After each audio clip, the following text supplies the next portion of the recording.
प्रार्थना करेगी दुल्हन एक्सचेंज और बनेगी शिवांश की दुल्हनिया। वह एक बार फिर से शिवांश के साथ शादी करेगी।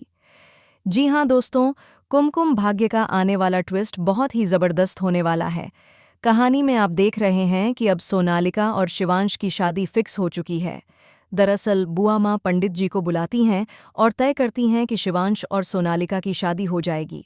तभी प्रार्थना को याद आता है कि पंडित जी ने बताया था कि अगर इस 1 महीने में वह शिवांश से दूर जाती है तो उसकी जिंदगी खतरे में पड़ जाएगी।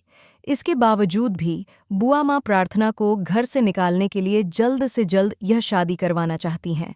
यानी कि बुआ माँ चाहती ही नहीं हैं कि शिवांश बचे या उसकी जिंदगी सुरक्षित रहे। इसी वजह से वे इतना घटिया खेल खेल रही हैं।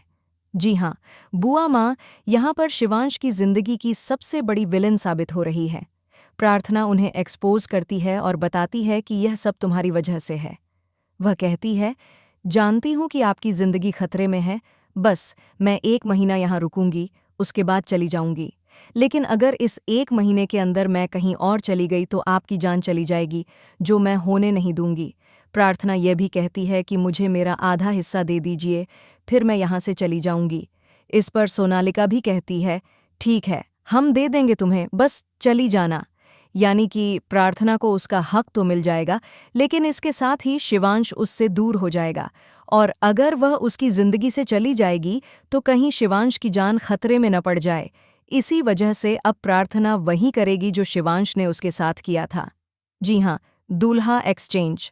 शादी के मंडप में सेहरा पहनकर शिवांश बैठता है और रौनक की जगह वह शादी कर लेता है प्रार्थना के साथ। यानी अब प्रार्थना दुल्हन एक्सचेंज करने वाली है और शादी के मंडप पर सोनालिका की जगह बैठने वाली है। वह शिवांश को अपना बनाने के लिए यह सब कुछ करती नजर आएगी।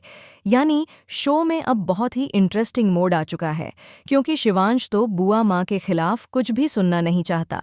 उसने प्रार्थना को अपनी जिंदगी से बाहर निकाल दिया है और उस पर भरोसा भी नहीं करता। उसकी नज़र में सिर्फ बुआ माँ ही सही हैं। इसी वजह से अब बुआ माँ का असली चेहरा उजागर करने और उनका सच उन्हीं से कबूल करवाने के लिए प्रार्थना यह सब करने जा रही है।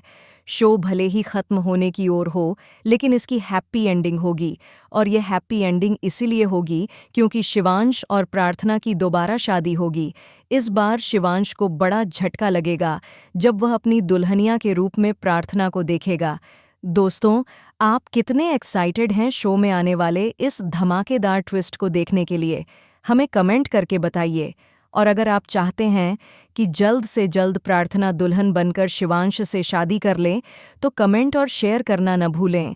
ऐसी ही टीवी की लेटेस्ट अपडेट्स के लिए चैनल को सब्सक्राइब कर लें।